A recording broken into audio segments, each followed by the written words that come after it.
श्रीलक्ष्मीनारायणाभ्यां नमः।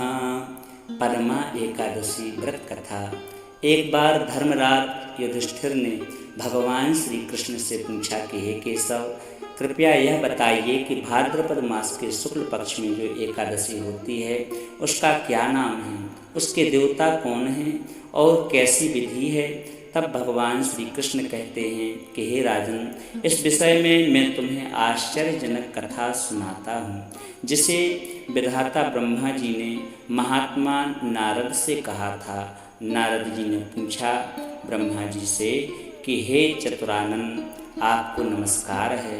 मैं भगवान श्रीहरि विष्णु की आराधना के लिए आपके मुख से यह सुनना चाहता हूँ कि भाद्रपद मास के शुक्ल पक्ष में कौन सी एकादशी होती है। तब विधाता ब्रह्मा जी ने कहा कि हे मुनि श्रेष्ठ, तुमने बहुत ही उत्तम बात पूछी है। क्यों ना हो वैष्णव जो ठहरे, भाद्रपद मास के शुक्ल पक्ष की एकादशी परमा के नाम से विख्यात है। उस दिन भगवान श्री ऋषिकेश की पूजा होती है। यह उत्तम व्रत अवश्य करने योग्य है। सूर्यवंश में मानधाता नाम के एक चक्रवर्ती सत्य प्रतिज्ञ और प्रतापी राजर्षि हो गए थे। वे अपने औरस पुत्रों की भांति धर्म पूर्वक प्रजा का पालन किया करते थे। उनके राज्य में अकाल नहीं पड़ता था, मानसिक चिंताएं नहीं सताती थी और व्याधियों का प्रकोप भी नहीं होता था। उनकी प्रजा निर्भय तथा धन धान्य से समृद्ध थी। महाराज के कोष में केवल न्याय उपार्जित धन का ही संग्रह था। उनके राज्य में समस्त वर्णों और आश्रमों के लोग अपने अपने धर्म में लगे रहते थे। मानधाता के राज्य की भूमि कामधेनु के समान फल देने वाली थी। उनके राज्य काल में प्रजा को बहुत ही सुख प्राप्त होता था। एक समय किसी कर्म का फल भोग प्राप्त होने पर राजा के राज्य में 3 सालों तक वर्षा नहीं हुई। इससे उनकी प्रजा भूख से पीड़ित हो नष्ट होने लगी। तब संपूर्ण प्रजा ने महाराज के पास आकर इस प्रकार कहा। प्रजा बोली कि हे नृपश्रेष्ठ, आपको प्रजा की बात सुननी चाहिए। पुराणों में मनीषी पुरुषों ने जल को नार कहा है। वह नार ही भगवान का अयन यानी निवास स्थान है, इसलिए वे नारायण कहलाते हैं। नारायण स्वरूप भगवान श्री हरि विष्णु सर्वत्र व्यापक रूप में विराजमान हैं। वही मेघ स्वरूप होकर वर्षा करते हैं। वर्षा से अन्न पैदा होता है और अन्न से प्रजा जीवन धारण करती है।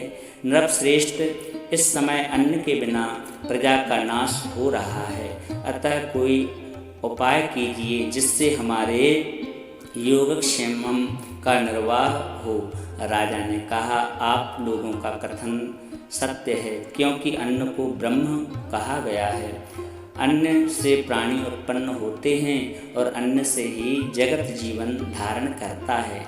लोक में बहुधा ऐसे सुना जाता है तथा पुराणों में भी बहुत विस्तार के साथ में ऐसा वर्णन है कि राजाओं के अत्याचार से प्रजा को पीड़ा होती है, किंतु जब मैं बुद्धि से विचार करता हूँ तो मुझे अपना किया हुआ कोई अपराध नहीं दिखाई देता। फिर भी मैं प्रजा का हित करने के लिए पूर्ण प्रयत्न करूँगा।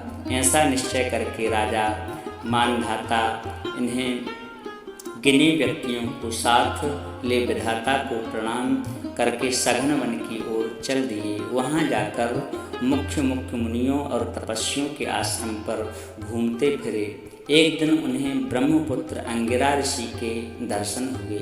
उन पर दृष्टि पड़ते ही राजा हर्ष में भरकर अपने वाहन से उतर पड़े और इंद्रियों को बस में रखते हुए दोनों हाथ जोड़कर उन्होंने मुनि के चरणों में प्रणाम किया। मुनि ने भी स्वस्ति कहकर राजा का अभिवादन किया और उनके राज्य के 7 अंगों की कुशलता पूछी। राजा ने अपनी कुशलता बताकर मुनि के स्वास्थ्य का समाचार पूछा। मुनि ने राजा को आसन और अर्घ्य दिया। उन्हें ग्रहण करके जब वे मुनि के समीप बैठे तो मुनि ने राजा से आगमन का कारण पूछा। राजा ने कहा कि की भगवन में धर्मानुकूल प्रणाली से पृथ्वी का पालन कर रहा था, फिर भी मेरे राज्य में वर्षा का अभाव हो गया। इसका क्या कारण है, इस बात को मैं नहीं जानता। ऋषि बोले कि हे राजन, सब युगों में उत्तम यह सतयुग है। इसमें सब लोग परमात्मा के चिंतन में लगे रहते हैं तथा इस समय धर्म अपने चारों चरणों से युक्त है। इस युग में केवल ब्राह्मण ही तपस्वी होते हैं, दूसरे लोग नहीं। किंतु महाराज, तुम्हारे राज्य में एक शूद्र तपस्या करता है, इसी कारण से मेघ पानी नहीं बरसाते। तुम इसके प्रतिकार का यत्न करो, जिससे यह अनावृष्टि का दोष शांत हो जाए। राजा ने कहा कि हे मुनिवर, एक तो वह तपस्या में लगा है और दूसरी वह निरपराध है, अतः मैं उसका अनिष्ट नहीं करूँगा। आप उक्त दोष को शांत करने वाले किसी दूसरे धर्म का उपदेश करें। तब ऋषि बोले कि हे राजन, यदि ऐसी बात है तो एकादशी का व्रत करो।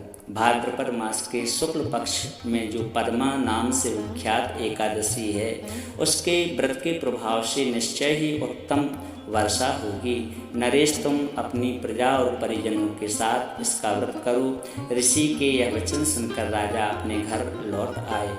उन्होंने चारों वर्णों के समस्त प्रजा के साथ भादों में शुक्ल पक्ष की पद्मा एकादशी का व्रत किया। इस प्रकार व्रत करने पर मेघ पानी बरसाने लगे, पृथ्वी जल से आप लबावित हो गई और हरी भरी खेती से सुशोभित होने लगी। उस व्रत के प्रभाव से सब लोग सुखी हो गए। भगवान श्री कृष्ण कहते हैं कि हे राजन, इस उत्तम व्रत का अनुष्ठान अवश्य करना चाहिए। परमा एकादशी के दिन जल से भरे हुए घड़े को वस्त्र से ढककर दही और चावल के साथ ब्राह्मण को दान देना चाहिए। साथ ही छाता और जूते भी देना चाहिए। दान करते समय निम्नांकित मंत्र का उच्चारण करना चाहिए। नमो नमस्ते गोविंद, बुध श्रवण सजक अघो, संशयं कृत्वा सर्वसौख्य प्रदो भव, भुक्ति मुक्ति प्रदश्चैव लोका नाम सुखदायका। इसका अर्थ है कि बुधवार और श्रवण नक्षत्र के योग से युक्त द्वादशी के दिन बुध श्रवण नाम धारण करने वाले भगवान गोविंद आपको नमस्कार है। मेरी पाप राशि का नाश करके आप मुझे सब प्रकार से सुख प्रदान करें। आप पुण्यात्मा जनों को भोग और मोक्ष प्रदान करने वाले तथा सुखदायक हैं। हे राजन, इसके पढ़ने और सुनने से मनुष्य सब पापों से मुक्त हो जाता है। ऐसे ही धार्मिक तिथि त्योहारों की संपूर्ण शास्त्रीय जानकारी के लिए हमसे जुड़िए। जय श्री राधे, जय श्री कृष्ण। बोलिए श्री बांके बिहारी लाल की जय।